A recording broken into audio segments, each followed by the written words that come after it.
روی کاری حکومت جمهوری تاجیکستان تحت رهبری یاردمچی پرزیدنت جمهوری تاجیکستان اوید به مسائل رشد اجتماعی و رابطه با جامعه عبدالجبار رحمانزاده از ناحیه روشن دیدن انجام داد. در این سفر عبدالجبار رحمانزاده را معاون رئیس مجلس ملی مجلس عالی جمهوری تاجیکستان، رئیس ولایت مختار کوهستان بدخشان یادگار فیضов و رئیس ناحیه روشن فاروق دادی خدای و دیگر شخصان رسمی همراهی نمودند. نخست گروه کاری در موضع جنگل شهرک وامر با کشت کار صحرایی از نزدیک آشنا گردیده به فعالیت کشاورزان ناحیه به آی ارزنده داد. باید قید داشت که با تشبث ساکنان محلی در این موضع 5 عدد گرمخانه برای پرورش پامیدار بادرینگ بنیاد گردیده امروز نشأ و نمای خوب دارد. این اعضای خواجگی کشاورزی بعد امر پیشوای ملت شروع از بهار امسال در شرایط گرمخانه و پرورش نمودن محصولات پالیزی آغاز نموده بعد هر 3 روز تا 150 کیلوگرمی حاصل را به فروش می‌گذارد. راهبر گروه کاری حکومت جمهوری تاجیکستان کشت کارتوشک و سبزی و پیاز و دیگر محصولات پالیزی را از نظر گذرانده برای فعالیت پرثمر در شرایط کوهستانی با کشاورزان بهای ارزنده داد. گفتنی در برابر دیگر انشاءات تعیینات اجتماعی در قلمرو ناحیه روشن ساختمان پرچم دولتی جمهوری تاجیکستان در مرکز ناحیه آغاز گردیده. فرمایشگر این انشاءات مقامات اجرایی حاکمیت دولتی ناحیه روشن بوده.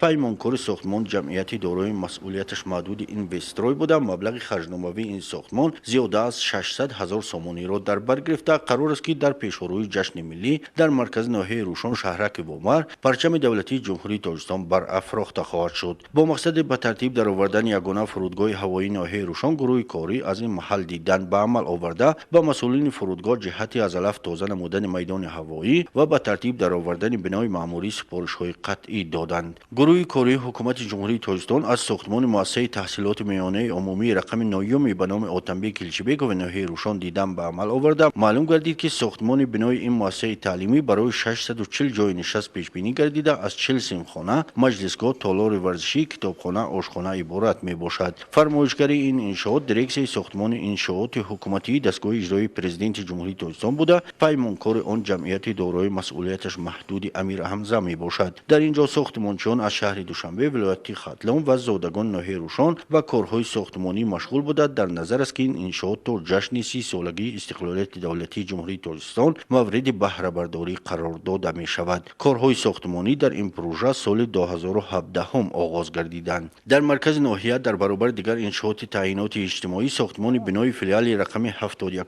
بانک دولتی امانتگذاری جمهوری تاجیکستان امانت بانک در ناحیه روشن ادامه داشته. در رفت بازدید از ناحیه گروه کاری از این انشاءات نیز دیدن به عمل آورده برای باز هم زیبا نمودن بنا تغییرات های جزئی را به لایحه ساختمانی بنای معمولی بانک وارد نمودند. فرمایشگر انشاءات مذکور ریاست بانک دولتی امانتگذاری جمهوری تاجیکستان و پدرچی آن جمعیتی دارای مسئولیتش محدود شهنوزه به حساب رفته نیت است که تا جشن استقلالیت دولتی این بانک در خدمت ساکنان ناحیه روشن قرار داده می شود. در برابر دیگر انشاءات بنای مرکز لوجستیکی اگنتی ذخیره های مادی دولتی نزد حکومت جمهوری تاجیکستان در ناحیه روشن که 24 ایول سال 2017 خشتی آن گذاشته شده بود در مرحله انجام یابی قرار گرفته است. فرمایشگر این ساختمان خودی اگنتی ذخیره های مادی دولتی نزد حکومت جمهوری تاجیکستان بوده. پیمانکار این انشاءات جمعیت دارای مسئولیتش محدود شرق انشاءات می باشد. برای برطرف کردن کمبودی های جای داشته مهلت مورد استفاده بری تا آغاز ماه آگوست تمدید گردیده. تصمیم است که در پیشروی جشن 29 سالگرد استقلالیت دولتی این مرکز لوجستیکی مورد استفاده بری قرار می گیرد. هیئت حکومت جمهوری تاجیکستان در جریان سفر کاری به ناحیه روشن خط نوبنیاد انتقال آب دهه دیرزود را از نظر گذرانده